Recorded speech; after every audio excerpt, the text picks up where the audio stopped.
Hari ini, mari kita berkongsi firman Tuhan di bawah tajuk Orang yang tidak tahu membezakan antara tangan kanan daripada tangan kiri. Mari kita meluangkan masa bersama-sama untuk pelajari firman Tuhan. Orang yang tidak tahu membezakan antara tangan kanan daripada tangan kiri. Bila firman Tuhan dikatakan kepada Yunus apabila bercakap tentang orang Niniwi. Bahkan pada zaman ini, terdapat banyak orang yang tidak memahami kehendak Tuhan. Mereka tidak memahami tujuan Tuhan dalam menciptakan dunia.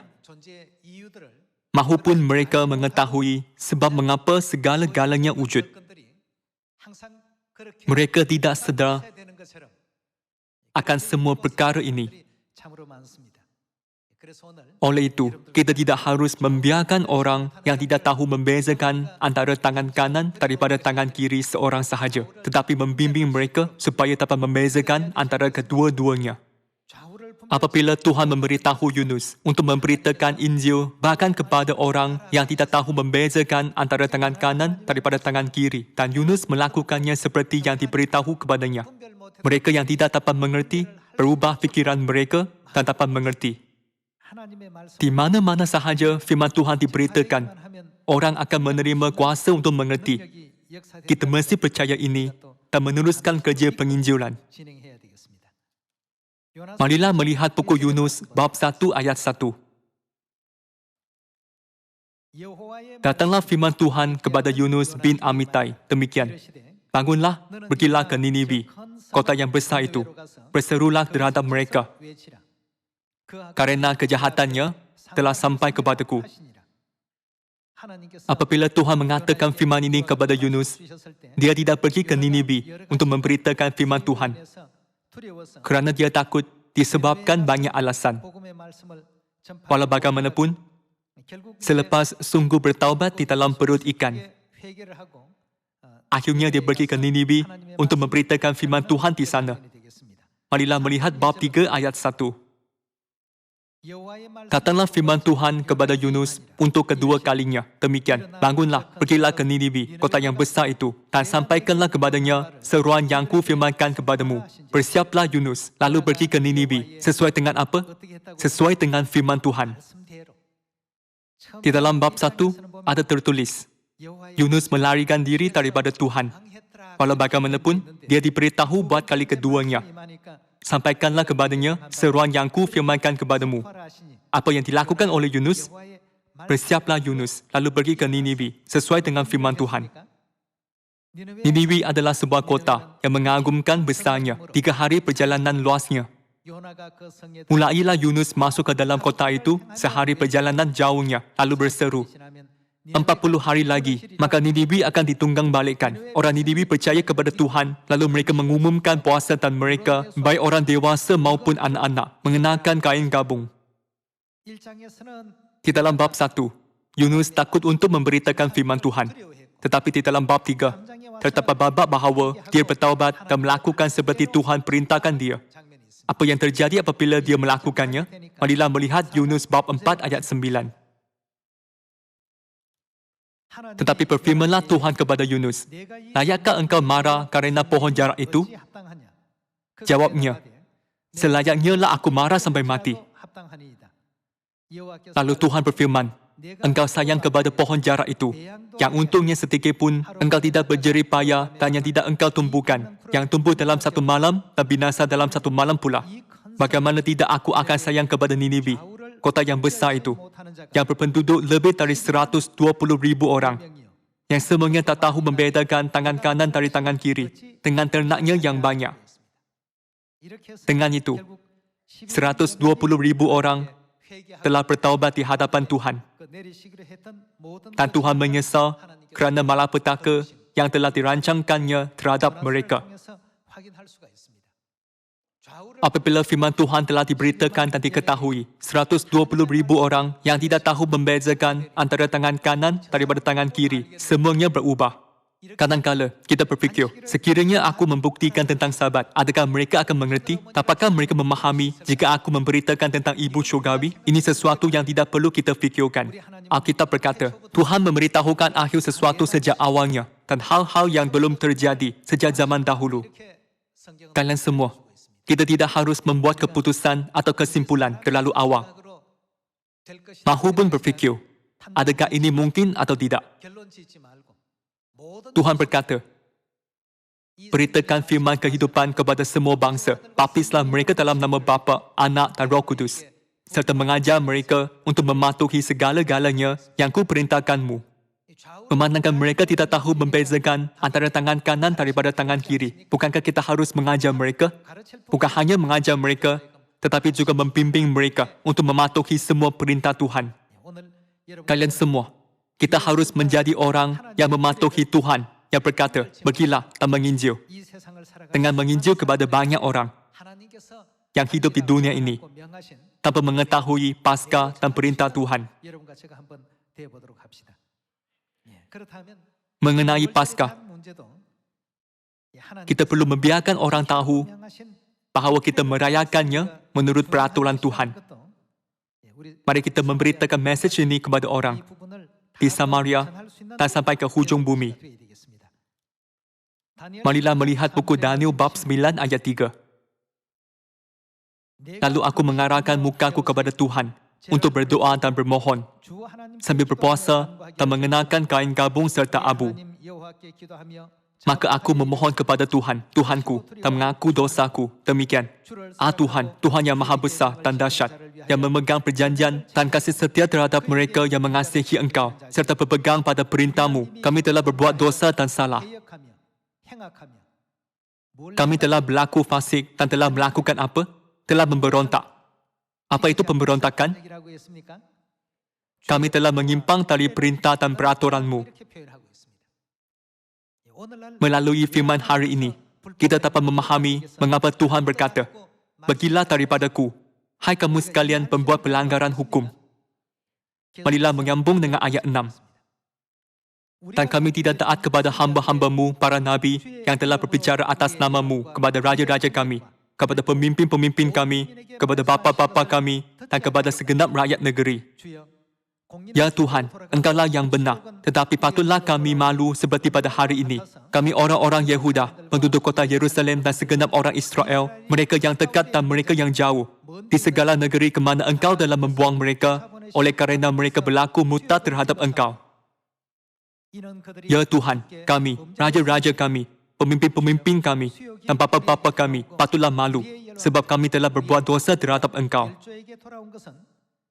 Pada Tuhan kami ada kesayangan dan keampunan, walaupun kami telah memberontak terhadap Dia dan tidak mendengarkan suara Tuhan kami, yang menyuruh kami hidup menurut hukum yang telah diberikannya kepada kami, dengan perantaraan para nabi, hamba-hambanya.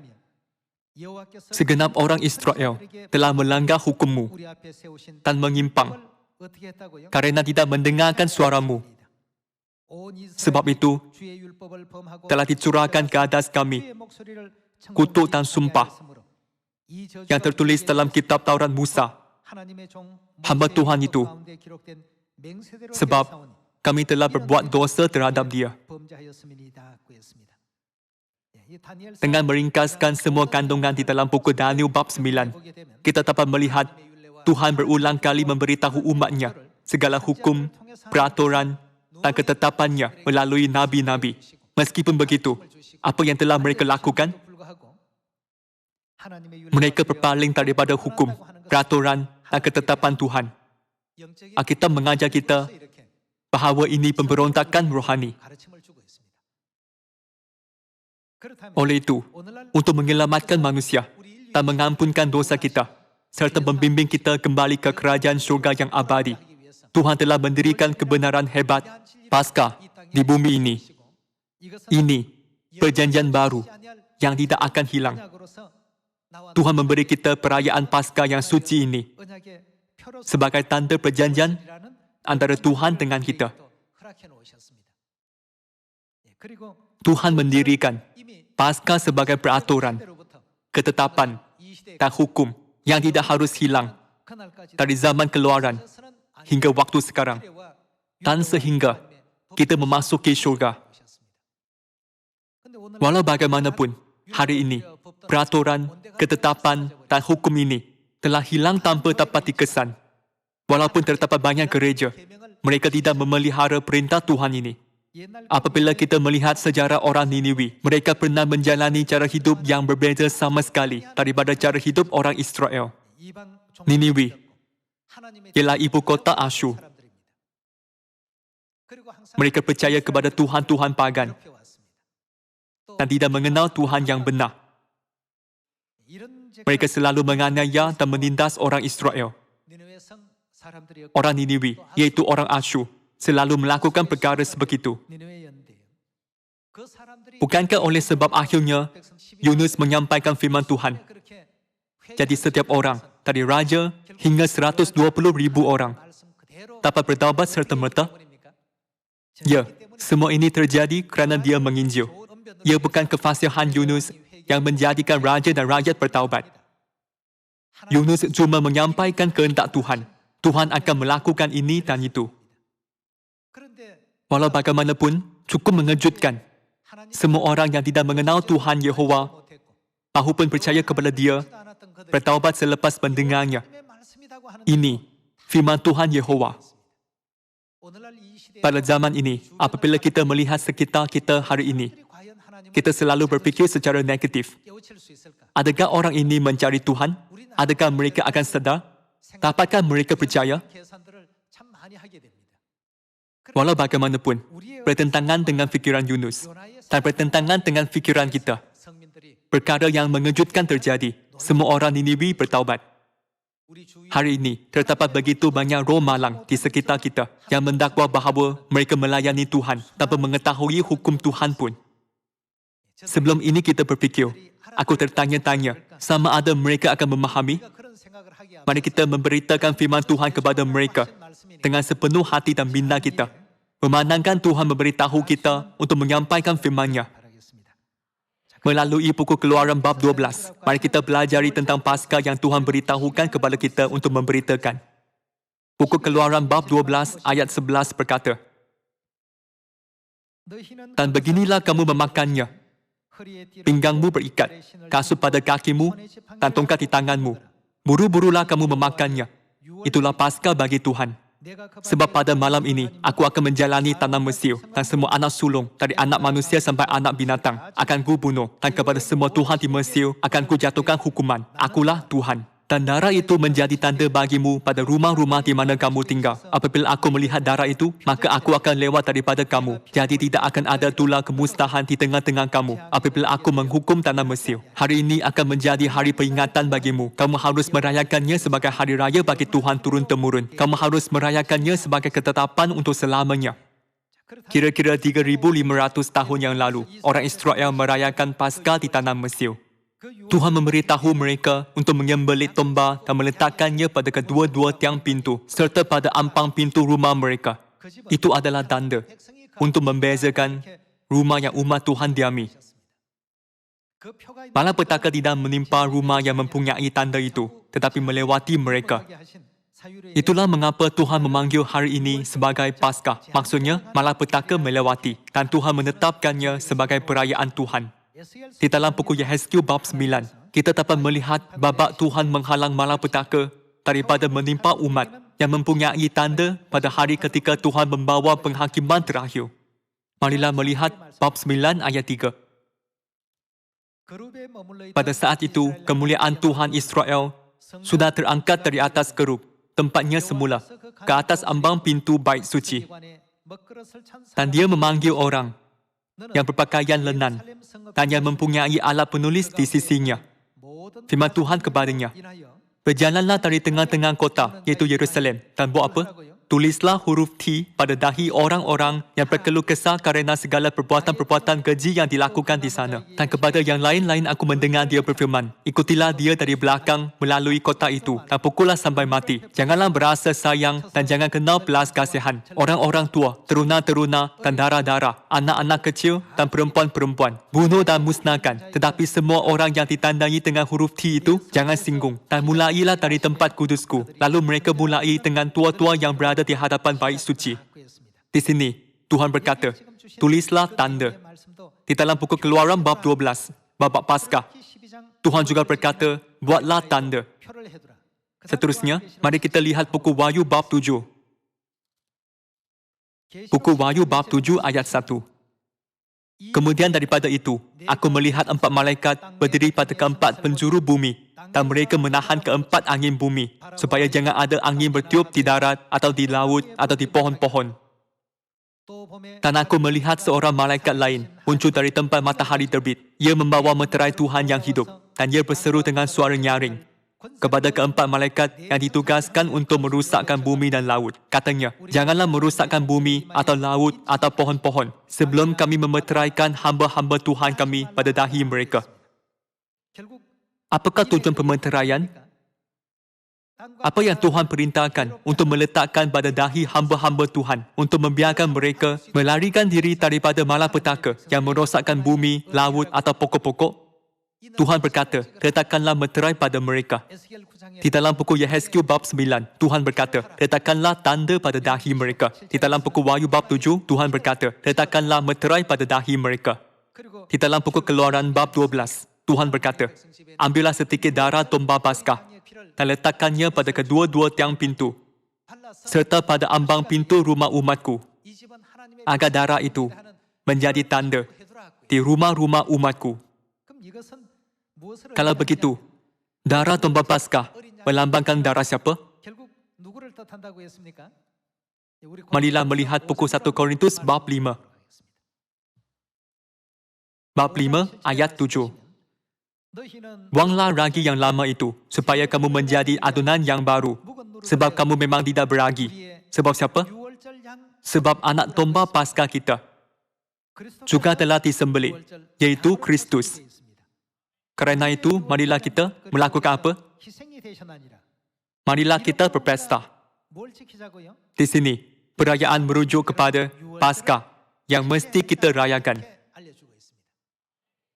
Pada masa Perjanjian Lama, orang Israel meletakkan darah domba fizikal yang benar pada kedua-dua tiang pintu serta pada ambang pintu rumah mereka.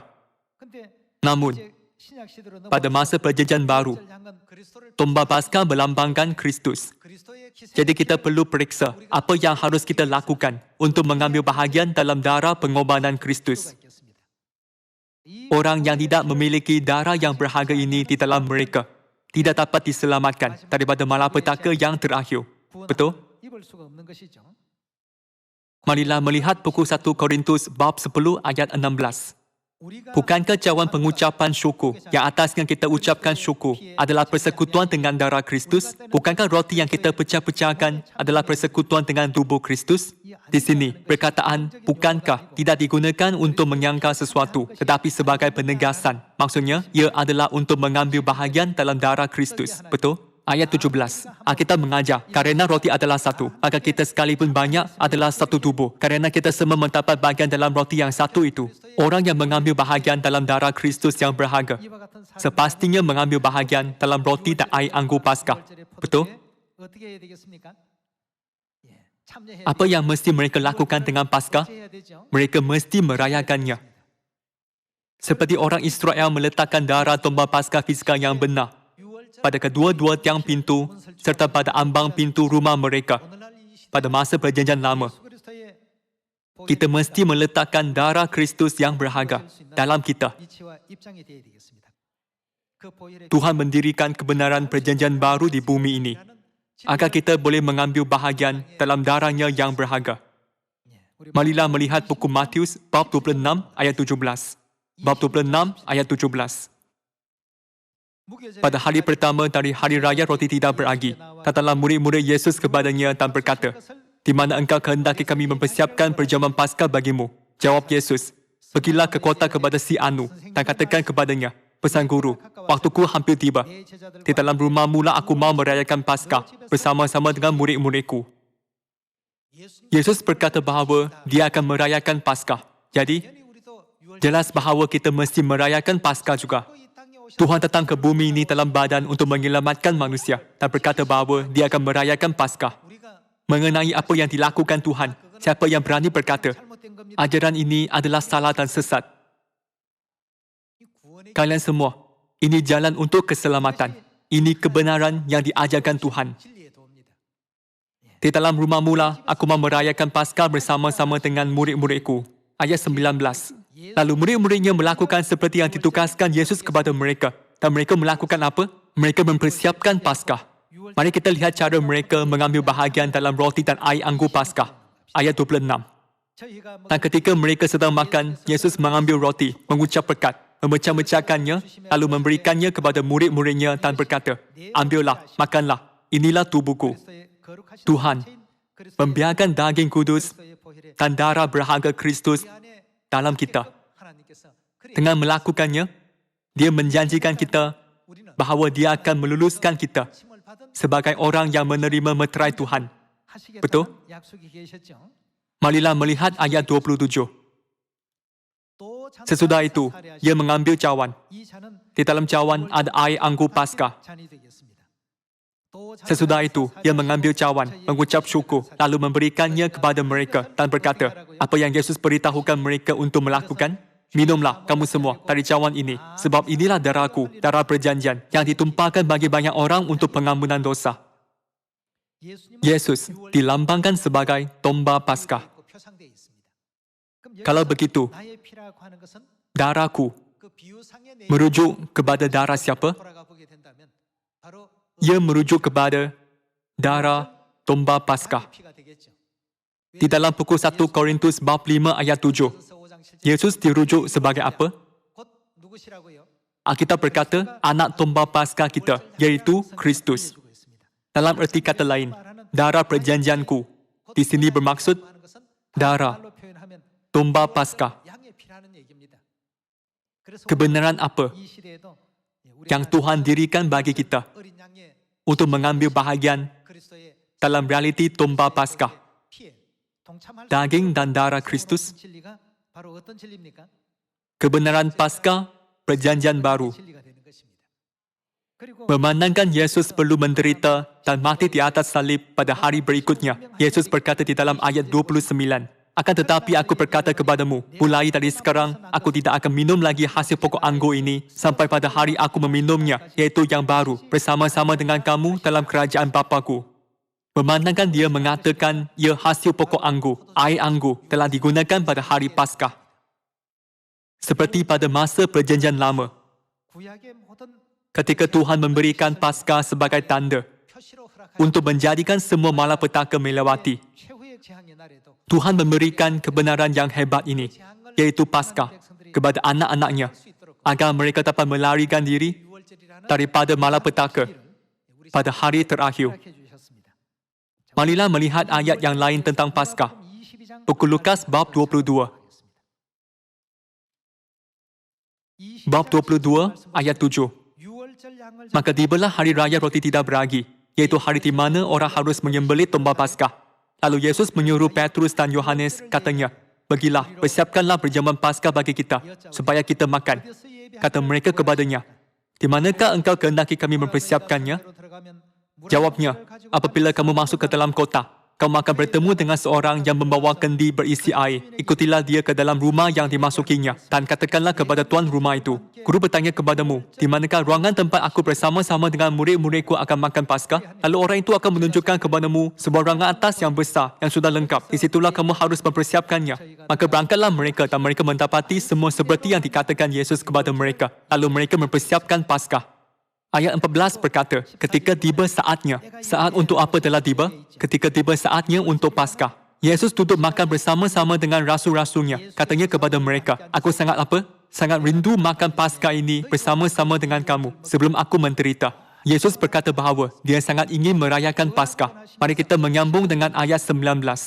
Lalu ia mengambil roti, mengucap syukur, memecah-mecahkannya, dan memberikannya kepada mereka. Katanya, inilah tubuhku yang diserahkan bagi kamu. Berbuatlah apa? Berbuatlah ini menjadi peringatan akan aku. Demikian juga dibuatnya dengan cawan sesudah makan. Ia berkata, cawan ini adalah apa? Adalah perjanjian baru oleh darahku yang ditumpahkan bagi siapa? Bagi kamu.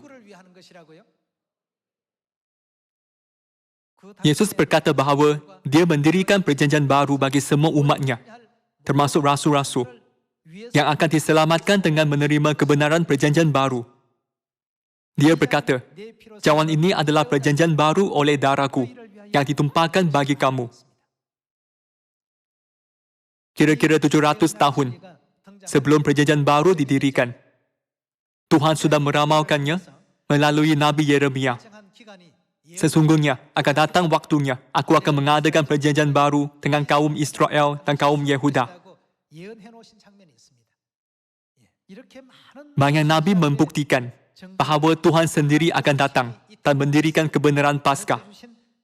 Walau bagaimanapun, banyak orang di dunia buat masa sekarang tidak tahu cara untuk membezakan antara kanan daripada kiri, kebenaran daripada kepalsuan, jalan ke syurga daripada jalan ke neraka. Mereka semua meraya tanpa tujuan. Kita mesti membimbing mereka ke kebenaran. Marilah melihat buku Yeremia, bab 31, ayat 31. Sesungguhnya akan datang waktunya. Demikianlah firman Tuhan. Aku akan mengadakan perjanjian baru dengan kaum Israel dan kaum Yehuda. Bilakah Tuhan mendirikan perjanjian baru? Dia mendirikan perjanjian baru di ruangan atas bilik Markus pada hari Paskah, seperti yang kita dapat lihat di dalam buku Lukas bab 22 ayat 20. Mari kita lihat ciri-ciri perjanjian baru. Ayat 32. Bukan seperti perjanjian yang telah kuadakan dengan nenek moyang mereka pada waktu aku memegang tangan mereka untuk membawa mereka keluar dari tanah Mesir. Perjanjianku itu telah mereka ingkari, meskipun aku menjadi Tuhan yang berkuasa atas mereka. Demikianlah firman Tuhan. Tetapi beginilah perjanjian yang kuadakan dengan kaum Israel sesudah waktu itu. Demikianlah firman Tuhan. Aku akan melakukan apa?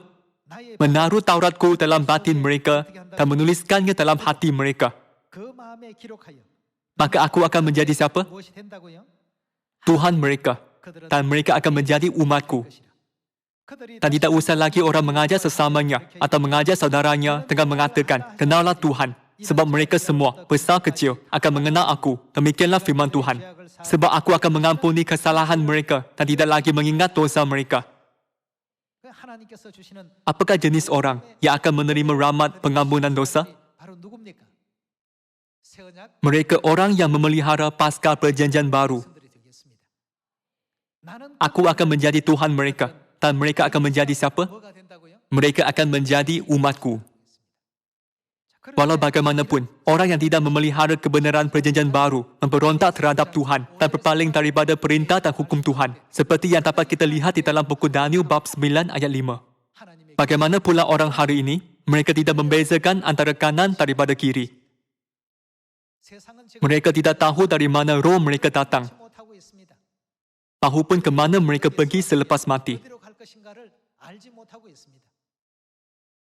Walaupun orang pergi ke gereja, mereka tidak tahu sama ada hukum dan peraturan yang mereka patuhi sebenarnya hukum Tuhan atau tidak. Jadi, Tuhan memberitahu kita untuk melakukan apa? Untuk pergi kepada mereka yang tidak tahu membezakan antara kanan daripada kiri dan memberitakan firman-Nya kepada mereka. Hari ini, begitu banyak orang hidup di bumi. Mereka merupakan jenis orang apa di mata Tuhan? Mereka orang yang tidak tahu membezakan antara kanan daripada kiri. Tuhan mengutus Yunus untuk menginjil kepada orang Niniwi yang tidak tahu membezakan antara tangan kanan daripada tangan kiri. Sekarang, Tuhan mengutus kita untuk menginjil kepada orang yang tidak tahu membezakan antara kanan daripada kiri. Kita mempunyai misi yang sama seperti Yunus. Mari kita menginjil kepada semua orang, menyingkirkan fikiran yang negatif seperti, adakah dia akan menerima kebenaran? Dia tidak akan mendengar. Orang itu terlalu tua. Atau, dia bukan orang beragama. Mari kita memberitakan firman Tuhan kepada setiap orang, baik masanya tepat atau tidak. agar umat Tuhan yang benar dapat mendengar suara bapa dan ibu serta kembali ke Sion dengan cepat. Mari kita membuka pintu untuk mereka agar mereka dapat mengambil bahagian dalam perjamuan keselamatan yang abadi bersama-sama. Walaupun kita tidak dapat membezakan antara kanan daripada kiri, hari ini Elohim telah memberi kita mata rohani untuk membezakan antara kanan daripada kiri. Saya memberikan kesyukuran dan kemuliaan abadi kepada Tuhan Bapa dan Tuhan Ibu. Dengan ini, saya tamatkan khutbah hari ini. Terima kasih.